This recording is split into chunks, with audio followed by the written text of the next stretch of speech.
Saúdo você com a paz do Senhor Jesus. Vamos à nossa 11ª lição desta série de lições sobre o avivamento na Igreja do Senhor Jesus. 11ª lição é intitulada O Avivamento e a Missão da Igreja. Nós vamos estar nos baseando naquele texto bem conhecido do final do livro de Marcos, aonde o Senhor Jesus está se despedindo dos seus discípulos, ainda que Marcos seja esse evangelho mais curto, mais dinâmico, sem tantos detalhes, mas um texto muito precioso ao nosso coração. Nós dividimos a nossa lição em 3 tópicos, como de costume. Primeiro tópico seria o avivamento após a ressurreição de Cristo. O segundo tópico seria o avivamento e o comando missionário de Cristo. E o terceiro, o avivamento e o nosso chamado individual em Cristo. Amém? Vamos ao estudo da nossa lição. E se você é novo nesse canal, bem-vindo. E nós temos o roteiro que nós usamos disponibilizado para você na descrição desse vídeo, bem como no primeiro comentário. E a você que tem deixado o seu comentário, eu agradeço de todo o coração, porque são todos eles balsa para o nosso coração continuarmos fazendo essa obra em nome de Jesus. E aqueles que deixaram a sua dúvida, a sua pergunta, temos tido o prazer de responder alguma delas, fiquem à vontade de usar o comentário também. Muito bem, meus queridos irmãos, o avivamento após a ressurreição de Cristo é o primeiro tópico desta lição. E nós subdividimos este tópico em 3 subtópicos. São eles: depois de sua aparição, os discípulos foram consolados. Depois da descida do Espírito Santo, eles foram revestidos. E depois da perseguição, eles se tornaram missionários. Nós vamos usar os textos bíblicos para explicar o que nós queremos dizer com estes 3 subtópicos. Primeiro, então, o comentarista da lição, usando o texto de Marcos, que nós vamos ler exatamente neste primeiro subtópico, ele nos lembra da realidade que os discípulos de Jesus viveram depois da morte de Jesus. Ele chama a atenção sobre a realidade de como a ressurreição, a aparição de Jesus depois de ressurreto, que está essa parte tão pequena em Marcos 16, mas este texto está neste contexto de um Jesus já ressurreto, mas que agora aparece, não é, aos seus discípulos em pessoa, que eles os vejam e traz uma mensagem de consolação para eles. No entanto, nós vamos lembrar que uma pessoa que, se nós não conseguimos, vamos dizer, sentir a realidade que os discípulos da época viveram, porque eles caminharam aqueles 3 anos com Jesus, glória a Jesus, estavam juntos daquele que falava aquelas palavras extraordinárias com autoridade. Estavam ao lado de um Jesus que, por onde andava, ele operava milagres. De um Jesus que até o mar e o vento lhe obedeceu. Então eles tinham a certeza no seu coração de que aquele era o Messias enviado, e os sinais que eram feitos por Jesus comprovavam de que ele era de Deus, mas a mensagem, o evangelho, o ensino, a comprovação das escrituras, e nele mesmo fazendo valer cada uma das promessas, não é, do Messias em sua vida, estava ali, portanto, o Filho de Deus, o Messias, e aqueles discípulos com gozo e alegria seguiam a Jesus, mas o dia chegou que eles não esperavam, mesmo que Jesus já tivesse falado com eles, né, que ele haveria de padecer, que a sua vida haveria de ser entregue por amor das pessoas. No entanto, eles não estavam entendendo, porque essa realidade ainda não era de tudo clara para eles. Mas o dia chegou, Jesus foi levado a um julgamento, depois ele foi condenado e ele foi ao Calvário. E naquele Calvário, naquela tarde, o Senhor Jesus entregou a sua vida e, portanto, morreu naquela cruz. Os seus discípulos mesmos, um deles, né, tirou o corpo de Jesus, pediu permissão, levou para aquele sepulcro e o enterrou. Os demais sabiam aonde estava o corpo de Jesus, que, diga-se de passagem, porque já ouviram falar de que ele tinha dito sobre a ressurreição. Eles, como é que se diz, prenderam, né? Puseram guardas na porta do sepulcro para que tivesse selado e não houvesse qualquer tipo de roubo ou, enfim, qualquer coisa com o corpo de Jesus. O fato é que os discípulos estavam entristecidos. Você pode imaginar? Aquele que era para eles a esperança de Israel, agora não estava mais entre eles. No entanto, a palavra de Deus neste dia que nós estamos estudando, neste contexto de avivamento, não existia nada de avivamento no coração dos discípulos. só havia tristeza. Até aquela manhã gloriosa de domingo, quando aquelas mulheres foram ao sepulcro, né, ungir o corpo de Jesus e encontraram seus irmãos, já sabem, a pedra removida, o anjo que falou com elas, foram aos discípulos e aquela notícia de alegria, nem todos os discípulos creram, né? Depois foram correndo lá e depois, por fim, Jesus começou a ter algumas aparições e este texto de Marcos 16 trata deste evento de aparição de Jesus que foi consolação para os discípulos. Nós não podemos ser avivados em tristeza, aleluia. E o evangelho e a presença de Jesus ali, depois ele disse, vão para Jerusalém porque eu vou enviar o Consolador que estará convosco. Este Consolador já chegou e esta presença de Deus em nossas vidas é esta real consolação que nos dá uma possibilidade de sermos avivados, amém, irmãos? Porque avivamento não pode haver em tristeza. Mas no texto Marcos 16 trata-se desta aparição de Jesus que veio consolar o coração dos discípulos. Olha lá, versículo 14 em diante diz, finalmente apareceu aos 11, estando eles assentados juntamente, e lançou-lhes em rosto a sua incredulidade e dureza de coração por não haverem crido nos que o tinham visto já ressuscitado. E disse-lhes, ide por todo o mundo, pregai o evangelho a toda criatura. Quem crer e for batizado será salvo, mas quem não crer será condenado. E estes sinais seguirão aos que crerem. Em meu nome expulsarão demônios, falarão novas línguas, pegarão nas serpentes, e se beberem alguma coisa mortífera, não lhes fará dano algum, e imporão as mãos sobre os enfermos e os curarão. Ora, o Senhor, depois de lhes ter falado, foi recebido no céu e assentou-se à direita de Deus. E eles, tendo partido, pregaram por todas as partes, cooperando com eles o Senhor e confirmando a palavra com os sinais que se seguiam. Amém. Termina aí, né, este evangelho, estes escritos deste servo do Senhor Marcos. Portanto, essa primeira aparição de Jesus veio a ser motivo de avivamento, porque até ali havia em muitos deles, aqueles que o Senhor Jesus até jogou na cara deles, foram incrédulos de ouvir, de receber a mensagem daqueles que já o tinham visto ressuscitado, mas Jesus agora aparece ressurreto diante deles e a mensagem não foi uma mensagem de consolação normal, como nós estaremos acostumados a ouvir, mas não, de ânimo para agora levar aquilo que o Senhor Jesus já tinha feito com eles, a missão que ele veio cumprir, aleluia. Claro que o sacrifício de Jesus foi único, ninguém jamais poderia ter feito e não existirá outro como esse, mas no sentido da propagação do evangelho, do reino de Deus, este reino que ele veio estabelecer agora, ele chamou estes discípulos, não só os 12, mas um número de pessoas já estavam, não é, formando este pequeno batalhão que haveria de crescer em breve, multiplicar-se grandemente.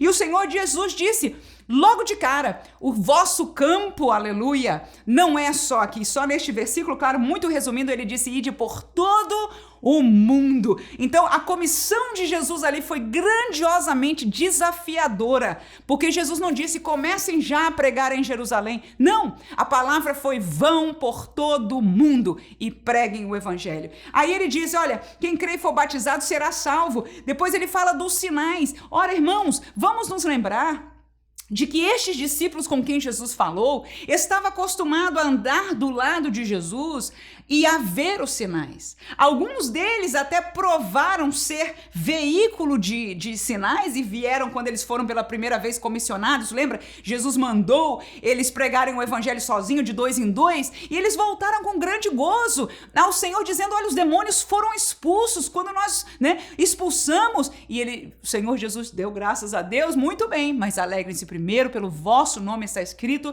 no livro da vida. Mas ali o Senhor estava treinando a eles para o momento que haveria de chegar, e chegou o momento. E Jesus apareceu e agora os comissionou e disse, agora a vossa tarefa, aleluia, é seguir por todo o mundo, pregar o evangelho, e estes sinais serão a marca daqueles que creem, aleluia, serão a marca de vocês que pregam, serão as marcas daqueles que recebem o evangelho, porque estes sinais confirmam, aleluia, a presença do Senhor com ele. Veja aí o versículo 20 que termina, e tendo eles partido, obedeceram. Olha aí, Tendo aqueles discípulos que foram avivados pela presença ressurreta de Jesus, viva, aleluia, pregaram por todas as partes. Aonde iam, irmãos? Iam pregando o evangelho. Aí a palavra diz que o Senhor, com S maiúsculo, a presença de Jesus confirmava, cooperava com eles, confirmando a palavra com os sinais que se seguiram. Portanto, os sinais não foram para serem parados no tempo. Jesus aqui, a palavra de Deus estabelece que estes sinais são para serem seguidos aos que crerem. Portanto, houve consolação. Avivamento existe em corações que estão consolados. Segundo lugar, houve avivamento por causa da descida do Espírito Santo. Claro, isso é o mais óbvio, não há dúvida alguma. Foram revestidos de poder. Atos capítulo 2, versículo 14 ao 16, a Bíblia diz: Pedro, porém, pondo-se em pé com os 11, levantou a sua voz e disse-lhes: varões judeus e todos os que habitais em Jerusalém, seja-vos notório isso e escutai as minhas palavras. Estes homens não estão embriagados como vós pensais, sendo a 3ª hora do dia, mas isso é o que foi dito pelo profeta Joel. Vamos ainda ao 36. Saiba, pois, com certeza, toda a casa de Israel, que a esse Jesus a quem vós crucificastes, Deus o fez Senhor Adonai e Cristo, aleluia. Queridos irmãos, aí estava estes discípulos que ali não eram também só 12, mas aquele grupo, 120, não é, que estavam ali reunidos esperando a descida do Espírito Santo, que desceu, que chegou, que foi um dia e uma vivência gloriosa, diferente de todas as demais, um marco na história da igreja, com certeza, a maneira que houve este derramamento de poder. Mas aqueles discípulos, então, depois de cheios do Espírito Santo, saíram para fora do cenáculo, para as ruas de Jerusalém, que estavam lotadas de pessoas de todas as nações da terra, segundo a palavra de Deus diz, e aquela ousadia, aquele revestimento, aquela alegria, aquele consolo, aquela graça, aquele avivamento genuíno, aquela vida, não é? Não é avivar porque já estavam vivos, mas aquela vinda, aquele vida genuína da presença do Espírito os deu ousadia. Ali Pedro levanta sua voz e confronta, no melhor dos sentidos, aqueles que estão achando que aqueles que estavam falando daquela maneira estavam loucos ou embriagados, mas ele diz: não, isto é o cumprimento do que o Deus Pai prometeu. Para a nação de Israel, Deus Pai é tudo. O Deus que é criador, o Deus que deu a lei a Moisés, agora que deu a palavra e as profecias aos profetas, Pedro diz: isto que vocês estão vendo é Deus cumprindo a profecia que deu pela boca do profeta Joel. Oh, que glória, que avivamento, ter a palavra de Deus viva em nossas vidas. Esta é a segunda coisa, irmãos, que com certeza deixa um crente avivado. Aleluia! O que é? É ver a palavra se cumprir em nossa vida. E ali estava Pedro com esta graça de dizer: o que vocês estão vendo é o cumprimento da profecia de Deus. E ele termina no versículo 36, que nós lemos, claro que nós pulamos alguns versículos, mas este texto, Pedro terminando esta prédica dele aí, ele diz: saiba, pois, com certeza, toda a casa de Israel para quem Jesus tinha vindo, que esse Jesus, aleluia, que eles tinham crucificado, Deus o Pai o fez Senhor, Senhor para eles, aleluia, tinha um significado muito profundo. E Cristo, o Messias, estava ali, portanto, Pedro sendo testemunha, testificando a verdade, quem era Jesus, a obra que Jesus veio fazer para a nação de Israel, agora que Jesus já não estava com eles, estava ressuscitado, e eles estavam ali começando a dar testemunha da ressurreição de Cristo. Portanto, o revestimento de poder foi este avivamento, foi esta vida na vida dos apóstolos para pregar o evangelho. Atos capítulo 3 ainda, no mesmo contexto da igreja recém-recebida a descida do Espírito Santo, versículo 6 a 8, o texto bíblico diz assim: e disse Pedro: não tenho prata nem ouro, mas o que tenho, isso te dou. Em nome de Jesus Cristo Nazareno, levanta-te e anda. E tomando-o pela mão direita, o levantou, e logo seus pés e tornozelo se firmaram. E saltando ele, pôs-se em pé, e andou, e entrou com eles no templo, andando, saltando e louvando a Deus. Queridos irmãos, que consolação maior, que avivamento maior é este que nós comentamos no primeiro e agora outra comprovação no segundo. Os sinais os seguiram. Aleluia. O poder foi entregue, o revestimento veio, a graça, a glória, aquele poder extraordinário, aleluia, aquela autoridade, agora ela parte viva dentro de cada um daqueles que seguiam a Jesus. E não só isso, mas os sinais que se seguiram, que foram prometidos, estavam com ele. Pedro ali pôde comprovar essa verdade, quando ele sentiu de Deus de falar àquele homem que era paralítico à porta, do templo, que pedia esmola para ele, o Senhor constrangeu o seu coração e ele disse: eu não tenho para te dar dinheiro, mas o que eu tenho, aleluia. E querida igreja, queridos irmãos, queridos professores, isso é o que nós temos. Aleluia! Cada dia mais nós podemos ter menos neste mundo. Enquanto muitos de nossos irmãos estão procurando em ter mais coisas do mundo, aqui Pedro se alegra. Porque ele disse, ainda que entristecido por não poder dar o que é físico, ele disse, aquilo que eu tenho, e é isso que nós temos. Amém? Ou será que nós não temos? Sim, nós somos igreja do Senhor Jesus. E foi Jesus que disse que estes sinais seguirão aos que crerem, portanto é a mim e a você. Nós temos a autoridade de ser igreja, de sermos filhos de Deus. E isto é coisa tão grande. O que nos falta é viver esta realidade. Aleluia! Mas aqui está mais uma lição sobre avivamento e a missão da igreja. E começa por aí. Que aquilo que nós temos, disse Pedro, o que eu tenho, isso eu te dou. Não é de mim mesmo, ele disse, em nome de Jesus, o Nazareno. Levanta-te e anda. O que aconteceu? O milagre aconteceu. O homem se levantou e eles juntos entraram no templo louvando ao Senhor. Terceiro subtópico, depois da perseguição. Pode ter avivamento com perseguição, irmã? Pode ter avivamento com perseguição. É interessante que, historicamente, a perseguição causou mais avivamento do que o contrário. Quanto mais na história, não só no tempo de Constantino, mas mesmo o comentarista da lição citou a realidade europeia, que foi uma realidade que viveu uma expansão do evangelho muito grande, depois esta diminuição, esse acabar de fervor, exatamente por isso. Não houve, necessariamente perseguição, mas houve o que ele chama a atenção de um esfriamento, de tal maneira que aconteceu um processo longo e houve um esfriamento, a falta de valor, de autoridade da palavra de Deus, o exaltar do conhecimento humano, o levantar-se do humanismo, ou seja, de uma religião, por que não dizer, onde o centro dela é o próprio homem, não há lugar para Deus, mas o homem, junto com uma nova era que diz que você também é Deus. Veja que por todos os lados o inimigo e a mentira nos cerca. Só existe uma verdade, aleluia, e a verdade está nesta palavra. Precisamos dela para nos firmar. Quando a palavra sai de cena, quando são as apologias das faculdades, dos estudiosos, sejam teólogos ou que sejam,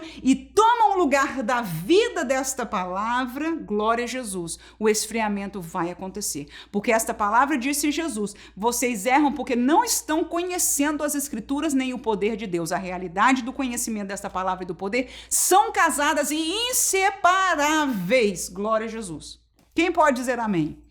Não vamos continuar por aí, mas terminamos com a realidade de que foi estas perseguições que fizeram os nossos primeiros missionários. Como dissemos no primeiro subtópico, eles obedeceram quando Jesus disse, ide por todo mundo, foram consolados e foram pregar.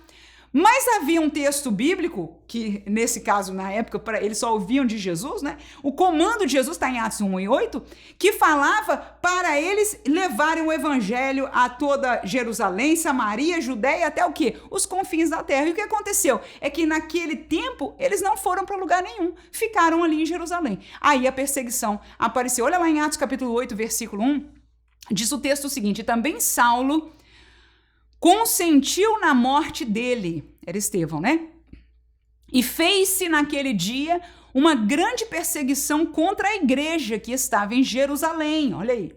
E todos foram dispersos pelas terras da Judéia e de Samaria, exceto os apóstolos. Versículo 4 ainda. Mas os que andavam dispersos, olha aí, irmãos, iam por toda parte anunciando a palavra. O que aconteceu, irmãos? Veio uma perseguição por causa da morte de Estevão e os que foram perseguidos tiveram que sair correndo e foram, enfim, cumprindo o mandamento de Jesus para a Judéia e a região de Samaria e foram fazendo o quê? Conheciam a palavra, foram anunciando a palavra. Tornaram-se o quê? Missionários, irmãos. Não só evangelistas locais, mas missionários também. Atos capítulo 11, 19 a 22 diz: E os que foram dispersos pela perseguição que sucedeu por causa de Estevão, caminharam até a Fenícia, Chipre e Antioquia, não anunciando a ninguém a palavra, senão somente aos judeus. E havia entre eles alguns varões de Chipre e de Cirene, os quais, entrando em Antioquia, falaram aos gregos, anunciando o Senhor Jesus. Então, o que aconteceu, irmãos?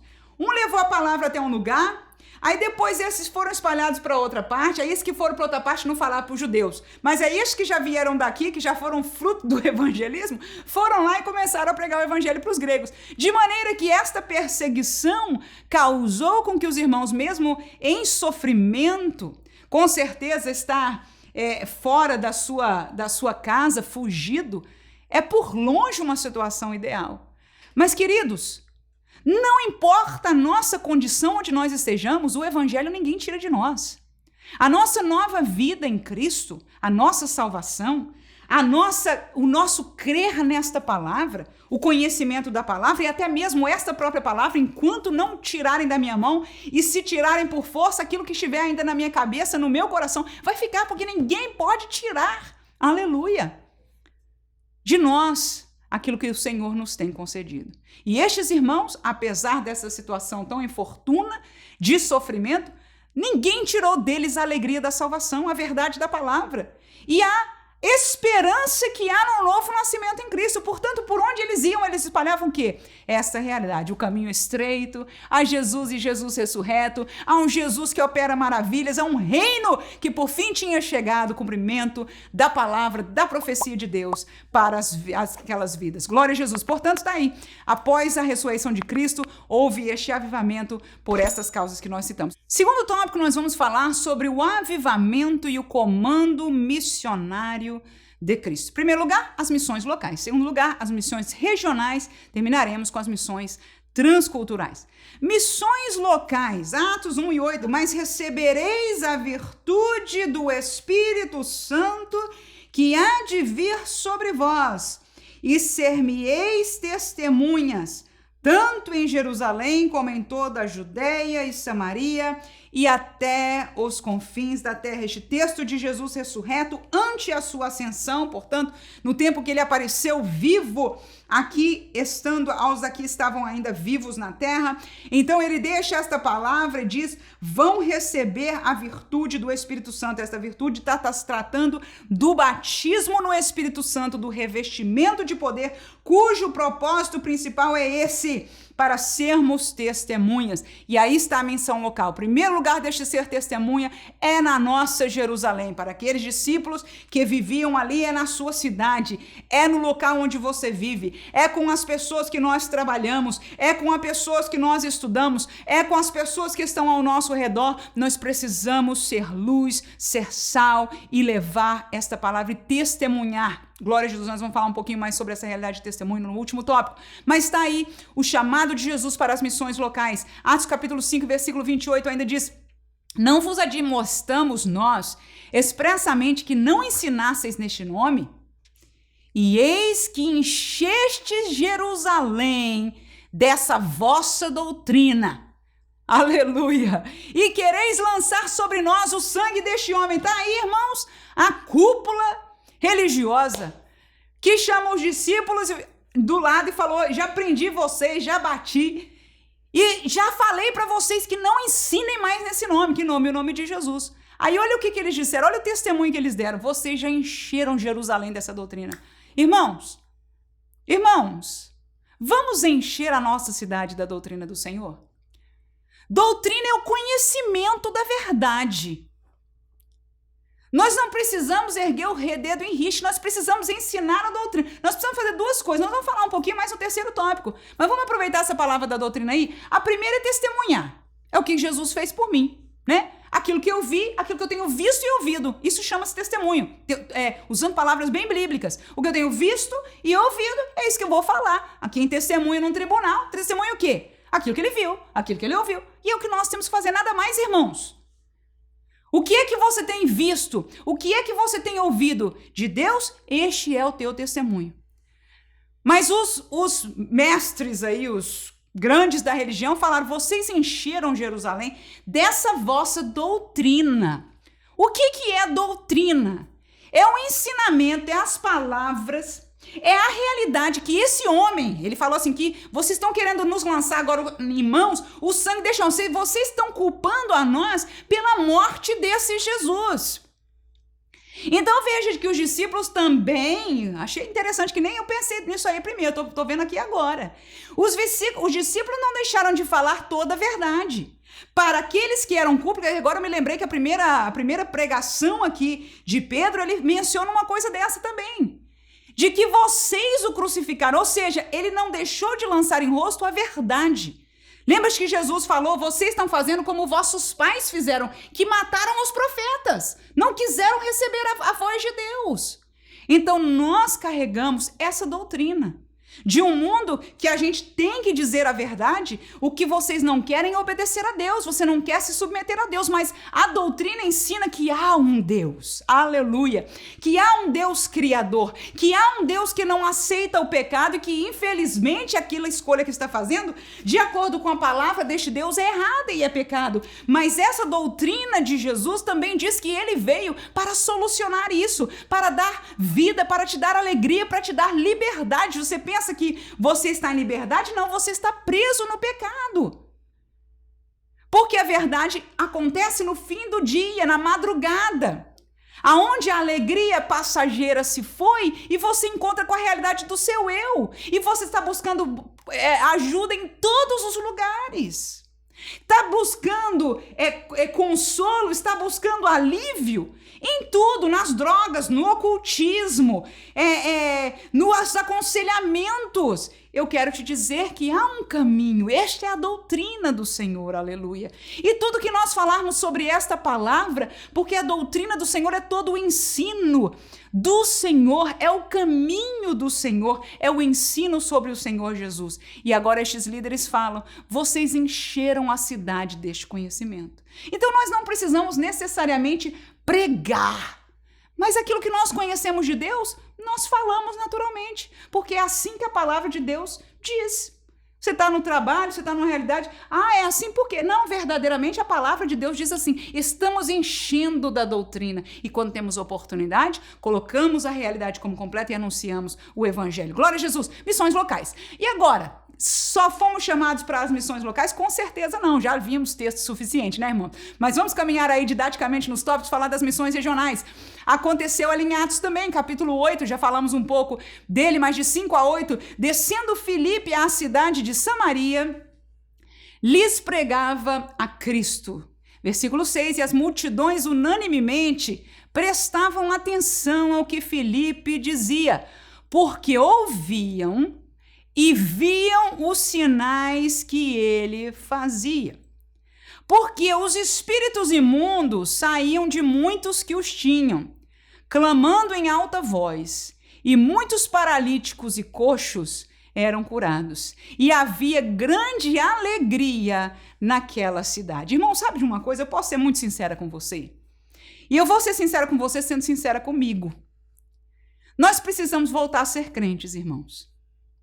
Porque estes sinais são a confirmação do evangelho. Veja esse texto aí de Filipe em Samaria.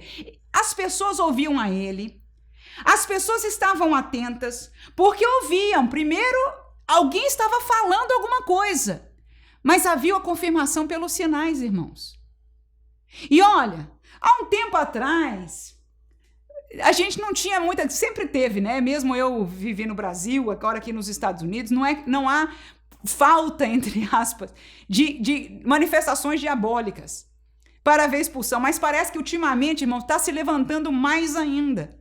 E enquanto mais as trevas se levantam, mais o poder da luz se faz presente. O que nós não podemos é, como disse Jesus, esconder a luz. A nossa luz tem que ter colocada lá no velador para brilhar. Então nós não podemos ter medo das trevas, nós temos que encará-las e pelo poder do sangue de Jesus e do nome de Jesus, caminhar em vitória e expulsar e ser usado por Deus e que os sinais voltem a nos seguir. Eu não creio num Deus que cessou os sinais, até porque eu conheço, reconheço e tenho prova deles na minha vida pessoal. Aleluia! Glória a Jesus! Não só de ter recebido, mas de ter atuado. Mas podia ser muito mais. Temos falhado de clamar ao Senhor. Queremos um avivamento verdadeiramente? Queremos um avivamento que nos faça levar as missões de Cristo? Vamos orar e pedir a Deus os sinais que nos sigam outra vez. Amém? E não tem que ser só o pastor da igreja. Vamos trazer os crentes à igreja, levar a igreja e que na igreja se manifeste, porque é o principal lugar, aleluia. É onde o corpo se reúne. Mas quando nós caminhamos como Filipe e anunciamos o evangelho, vamos pedir ao Senhor, como disseram aqueles servos ali no texto de Atos, enquanto nós, dá-nos ousadia, o pedido deles foi esse, dá-nos ousadia, depois eles terem sido presos, terem apanhado, quando eles foram soltos, foi este o pedido deles, dá-nos ousadia, dá-nos coragem de continuar pregando. E enquanto nós fazemos isso, aleluia, que tu possas confirmar as palavras com os sinais. E a Bíblia diz que aquela oração, depois daquela oração, aquele lugar onde eles estavam se tremeu, aleluia. Porque o Senhor se regozija de que a igreja queira cumprir o seu mandamento. Nós não estamos aqui para ser outra coisa, mas para buscar primeiro o reino de Deus, para buscar os sinais, aleluia. E aí, irmão, se nós vivermos como igreja e formos igreja, ninguém vai precisar ficar correndo atrás de avivamento ali, não, porque o avivamento é em nós. Nós somos o sal da terra, nós somos a luz do mundo. 2 ou 3 se reúnem, aí está o Senhor no nosso meio. A nossa igreja se reúne, a presença do Senhor está. A palavra vem com graça, vem com unção. Nós estamos prontos para ouvir Deus falar pelo pregador. Seja simples, seja muito douto, não importa. A palavra de Deus levada ao nível regional, às cidades que nos cercam. Glória a Jesus, que Deus abençoe, que nós possamos contribuir, orar e participar com aquelas igrejas e missionários que estão saindo da sua casa, da sua residência e indo levar o evangelho de Jesus Cristo. Se você é um desses, Deus te abençoe, que eu possa mais e mais ser tocada de orar por você, contribuir com você em nome de Jesus. Aleluia, e por que não na minha região também, fazer a mesma obra para a glória do Senhor Jesus. E por último, as missões transculturais, que foi o mandamento de Jesus. Olha lá, Marcos 16 e 15, que é texto que a gente conhece. Acabamos de ler também o texto principal dessa lição. Ide por todo mundo, disse Jesus, por todo mundo, e pregai o evangelho a toda a criatura. Todos são criaturas de Deus, não são todos filhos de Deus, são todos criaturas de Deus. Toda criatura o Senhor ama e morreu por elas. É necessário que nós levemos a mensagem de salvação para que eles possam crer. E como crerão, diz o texto bíblico, se não houver? Isso mesmo, se não houver quem pregue. Atos capítulo 13, 2, 3 e 4, lê-se da seguinte maneira: e servindo eles ao Senhor e jejuando, disse o Espírito Santo: apartai-me a Barnabé e a Saulo para a obra que os tenho chamado. Então, jejuando e orando e pondo sobre eles as mãos, os despediram. E assim estes, enviados pelo Espírito Santo, desceram a Seleucia e dali navegaram para Chipre. Que isso, irmãos? Primeiros missionários formais, né? Os informais a gente já falou deles, pela perseguição se tornaram missionários. Aleluia! Mas agora estes irmãos, esta igreja tão abençoada ali de Antioquia, com homens seletos, homens, né, tão capacitados, o Espírito Santo, enquanto aquela igreja buscava ao Senhor. E quando nós buscamos ao Senhor, Deus vai levantar. Deus tem uma obra para cada um, nem todos serão missionários internacionais, nem todos tornar-se-ão pregadores conhecidos, né? Nem todos serão necessariamente nem missionários regionais, mas todos somos participantes desta obra e precisamos achar o nosso lugar. É urgente que nós sejamos crentes. Amém? Que nós sejamos igreja.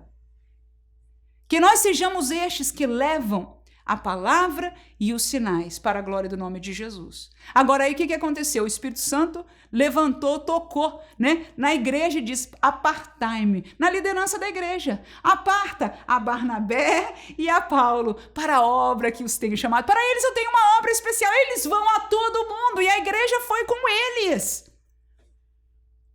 Os dois viajaram sozinhos, mas depois que eles deram a volta lá onde Deus os levava, porque eles eram guiados pelo Espírito de Deus, e você tem prova disso nas Escrituras, eles voltavam à igreja sede e davam relatório à igreja. Aleluia! Dizendo daquilo que vocês fizeram pela vossa oferta. E diga de passagem, naquela época era difícil a oferta, viu, irmãos? Coitadinho de Paulo, teve que agradecer aos filipenses, que vocês foram os únicos que se lembraram de nós. Né? Mas a obra é nossa, os missionários são nossos. O prazer de levar o evangelho através deles são nossos. O prazer de ajudá-los, aleluia, são nossos, de recebê-los de volta e darmos um almoço para eles e conversarmos com eles e abraçarmos com eles na igreja e saber que eles são heróis, aleluia, do evangelho, fazendo uma obra que muitos de nós não estamos fazendo. Deixaram a sua vida, o seu caminho, os seus projetos, para obedecer um chamado do Senhor, porque quem os chamou, veja aí, por favor, a Bíblia diz o Espírito Santo, eles estavam aí como igreja, orando, jejuando, e o Espírito falou, e é tão interessante isso, que quando há esta reabilidade de chamado, há um sentimento espiritual comum na igreja, né? Toda a igreja se alegra e sente e sabe que aquele irmão, que aquele casal, que aquela família tem um chamado de Deus. E ali estavam estes servos que foram levar o evangelho em tempos tão difíceis, a áreas tão entregues, como disse Paulo, né, à idolatria, glória a Jesus, países pagãos, mas foram estes dois guerreiros levar o evangelho a todo mundo. Vamos ler ainda o texto de Atos 17, 16 e 17, com isso nós terminamos este tópico. E enquanto Paulo os esperava em Atenas, o seu espírito se comovia em si mesmo, vendo a cidade tão entregue à idolatria. De sorte que disputava na sinagoga com os judeus e religiosos, e todos os dias na praça com os que se apresentavam. Então, Paulo já estava aí neste texto em Atenas, né? Num país já separado, né? Já fora, longe da onde ele foi enviado.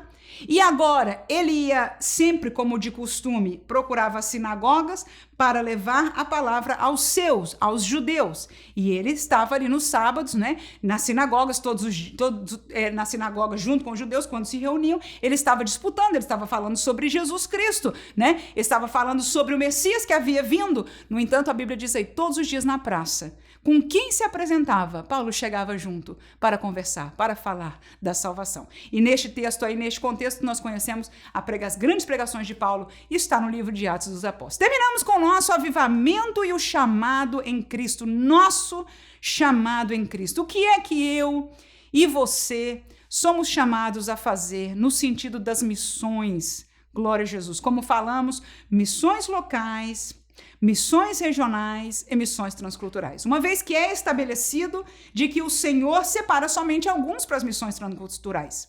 Amém? Não pode deixar de existir, mas são poucos. E nós todos, as centenas, as dezenas, as centenas e os milhares que nos reunimos nas igrejas, estamos fora do contexto das missões? De maneira alguma. O avivamento e o nosso chamado em Cristo, eu divido este tópico em 3 subtópicos. Primeiro, nós somos chamados para permanecer no Evangelho. Segundo, nós somos chamados para testemunhar o Evangelho. E terceiro, nós somos chamados para espalhar o Evangelho. Primeiro que tudo, irmãos, ninguém pode pregar o Evangelho se nós, em primeiro lugar, antes desse primeiro tópico, seria termos recebido o Evangelho. Mas claro que isso, já partimos deste princípio, que somos igreja. somos salvos, somos nascidos de novo, temos testemunho em nosso coração que nós somos nova criatura em Cristo Jesus, portanto o Espírito Santo de Deus habita em nós, ou seja, somos salvos, o nosso nome está escrito no livro da vida, nós pertencemos a Jesus, fomos batizados em águas para confessar que nós agora somos parte deste corpo chamado igreja. Somos crentes. Agora, primeiro cuidado que eu e você como igreja, e traga ao seu aluno, nós não poderemos ser missionários, ser testemunhas se nós não permanecermos no evangelho. Agora, olhe para as palavras de Paulo na Bíblia, olhe para a palavra de Jesus na Bíblia. Quantas vezes nós somos chamados a atenção de que ventos virão contra nós? Ventos virão contra o barco, ventos de doutrina virão contra a igreja, todo tipo de artimanha do inimigo para nos o quê, irmãos? Para nos tirar do evangelho. Basta lembrar da palavra do semeador. A semente que é a palavra é a mesma. As terras são diferentes, verdade, tem coração diferente de coração para coração.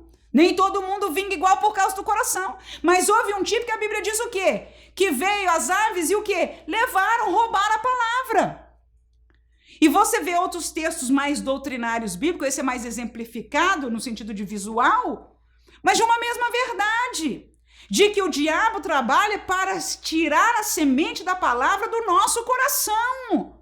Então, nosso primeiro trabalho, aleluia, é glorioso e é importante, essencial. É permanecermos na videira, é permanecermos no evangelho. Diga-se de passagem, queridos irmãos, ninguém tem poder para nos tirar. Nem o diabo tem poder de nos tirar. Agora, o que ele faz é aquilo que ele faz desde o princípio, porque a Bíblia diz que ele é mentiroso desde o princípio. Você lembra do princípio? Com Eva? Ele começou com a pergunta, foi isso que Deus disse? E depois ele mentiu, ele disse, Deus não vai fazer isso. É um mentiroso, irmãos. Agora, este diabo continua mentindo no ouvido dos crentes até hoje. É por isso que é importante, fale para o seu aluno, por favor, você vir para a escola dominical. Para aprender a verdade, irmãos. Como é que a gente sabe distinguir mentira e o que é mentira se a gente não conhece a verdade? Vamos parar de ser brigões, de dizer você é mentira, mentira. A meu pastor me diz o seguinte, tem duas maneiras de você ensinar uma realidade. Uma é você dizer que é mentira, o que é brigar. A outra é você ensinar a verdade. Se eu estou respaldada, se eu conheço a verdade, a mentira não vai me enganar, irmãos. Quando eu escuto, eu falo, isso aí não tá aqui, não. E se eu ainda ficar meio que confusa, será que... Porque às vezes a mentira vem bem disfarçada pela palavra, né, irmãos? Vem ou não vem? Glória a Jesus. Há pessoas que usam a palavra no sentido do texto. Satanás usou quando tentou a Jesus para tentar. E traz o engano. Mas naquela hora há um Espírito que habita em nossos corações. Mas precisamos aprender a ouvir a voz do Espírito. Não é a voz dos amigos que diz, isso é de Deus, vamos atrás. Não, igreja. O primeiro trabalho que nós precisamos fazer não é ir atrás do avivamento, ir atrás da profecia, ir atrás da minha bênção, ir atrás da minha vitória, ir atrás da minha palavra. Não, porque o que nós precisamos já nos foi dado. Já nos foi revelado, já foi feito em nós o maior milagre, já aconteceu na tua vida, foi você nascer de novo. Você pode imaginar isso? Muito maior do que uma cura, muito maior do que um dom espiritual, aleluia, muito maior do que um milagre na sua vida, foi a tua e a minha conversão. Nós saímos do império das trevas, do poder de Satanás, de uma condenação de ir ao inferno, e nós estamos firmados na rocha e ninguém tem poder de nos tirar daqui. Só o que nós precisamos fazer é permanecer, aleluia, é permanecer. É permanecer. Então, o primeiro trabalho não é ir atrás. O primeiro trabalho é permanecer no Evangelho. Vamos ler um texto bíblico. 1 João 2, 24 e depois o 28. Portanto, o que desde o princípio ouvistes, aleluia, permaneça em vós. Se em vós permanecer o que desde o princípio ouvistes, também permanecereis no Filho e no Pai. E agora, filhinhos, permanecei nele, para que quando ele se manifestar, tenhamos confiança e não sejamos confundidos por ele na sua vinda. Em todas essas palavras, quer dizer, irmão, quando Jesus voltar, aleluia, que ele nos reconheça. Porque alguns, diz a Bíblia, olha o que Jesus disse uma vez, chamarão Senhor, Senhor. Fiz isso em teu nome. Ele disse o que? Não vos? Você lembra dessa palavra? Não vos, o que, irmãos? Jesus disse, não vos conheço, vós que praticais a iniquidade. Então não saia da santidade. Então não saia da igreja. Não vamos à busca de nada, irmãos. Deus vai nos abençoar na nossa igreja. Deus vai nos usar na congregação aonde nós fomos chamados para estar. É lá que nós somos luz, é lá que nós somos sal e no nosso caminhar, na nossa vida, vamos ser usados por Deus. Só precisamos, levantar o peito, olhar para Jesus, pedir a graça do Senhor para sermos igreja. Amém, irmãos? Então, o primeiro trabalho é permanecer. Vou deixar mais um textinho aí, 1 Coríntios 16 e 13. Vigiai e estáis firmes. Está aí. Firmes na fé. Portai-vos varonilmente e fortalecei-vos. Ou seja, tudo isso, eu diria uma palavra, vamos permanecer. Vamos ficar firmes no Evangelho. Ah, vem vento, irmã, vem onda, vem tentação, só vem, mas só o que a gente tem que fazer, primeiro que tudo, irmão, se faltar o resto, olha o que Paulo diz no final da vida dele. Texto quase dos últimas palavras de Paulo que estão escritas. Combati o bom combate, acabei a carreira e guardei a fé. Ou seja, permaneci firme. Amém, irmãos? Ele pôde dar graça a Deus que ele não foi desobediente à visão celestial. Fiz algumas coisas, fiz o que Deus me mandou. E ele não está, porque eu fiz isso. Não, eu simplesmente não fui desobediente. Então a vida do crente é só obedecer, irmãos. E os milagres seguem, e a graça segue, a alegria segue, a presença do Senhor segue, irmão, porque tudo no mundo não nos dá a alegria, a graça e a paz que tem a presença de Deus nas nossas vidas. Então vamos chamar aos nossos alunos a permanecerem no Evangelho. E para não ser levado pela mentira, tem que conhecer a verdade. Diga para ele, não falte a escola dominical, não falte o culto de doutrina, não deixe de ler a palavra de Deus, porque é a verdade que não só liberta, mas que nos mantém, aleluia, que nos permite estarmos firmados. Amém? Chamados para quê mais? Para testemunhar do Evangelho. É o que Atos 1:8 diz o Senhor Jesus. Recebereis a virtude do Espírito Santo, que há de vir, e ser-me-eis o quê? Testemunhas. João 4, 29 e 30. Vinde e vede um homem que me disse tudo quanto tenho feito. Porventura não é este o Cristo? Saíram, pois, da cidade e foram ter com ele. No 42, e diziam à mulher, já não é pelo que disseste que nós cremos, porque nós mesmos o temos ouvido e sabemos que este é verdadeiramente o Cristo, o Salvador do mundo. O que aconteceu aqui, irmãos? Aquela mulher pecadora, que a cidade conhecia ela, tinha má fama, saía para o poço no meio do dia quando ninguém estava lá. Mas quando ela voltou para a cidade, ela voltou falando uma palavra. E eu posso imaginar que aquelas pessoas, o que essa mulher está falando alto, gente? Por que essa mulher está no meio das pessoas, gente? O que aconteceu que a mulher está doida? Alguém que pode até ter dormido com ela no outro dia, alguém que a desfaz dela, as mulheres que não aceitam a sua presença na cidade, o que quer que seja. O que aconteceu com essa mulher? Ela viu, irmão, ela esteve do lado da vida. Ela esteve com Jesus. Ele disse a ela toda a realidade da vida dela. Ali estava alguém que estava oferecendo para ela água viva. Ela conheceu ao Messias cara a cara. E foi correndo, irmãos, aleluia. Porque nós somos chamados para fazer o que essa mulher faz, não importa quem nós somos, o quão pouco nós possamos ter. Pouco ou muito, beleza estética, nada vale. Nada vale. Mas aquela mulher agora tinha algo muito precioso, ela tinha uma mensagem, ela tinha uma pequenininha, mas chamada doutrina, aleluia, ela foi levar, aleluia, essa palavra. E só o que ela fez foi testemunhar. Olha lá a palavra dela. Isso aqui é testemunho, coisa mais simples. É dizer, vem ver, vem conhecer aquele que falou toda sobre a minha vida. É só isso. Você quer saber porque eu sou assim? Vem ver, vem na minha igreja que você vai ver. Você vai ver e você vai conhecer esse Jesus. Ah, você não está acontecendo isso. Vem ver, eu vou te mostrar um lugar onde tem saída. E aí você só pode orar para Deus fazer um milagre, para Deus falar para a pessoa. Você não faz. A gente não pode fazer nada, irmãos. Nada. O milagre é de Deus, a salvação é de Deus, a palavra é de Deus, a bênção é de Deus. Ao confirmar, como é que se diz a palavra, o convencer do pecador é de Deus. Tudo é Ele que faz. Amém? Ao que nós podemos é testemunhar. Jesus fez comigo. Eu sou salva. Eu não sou perfeita.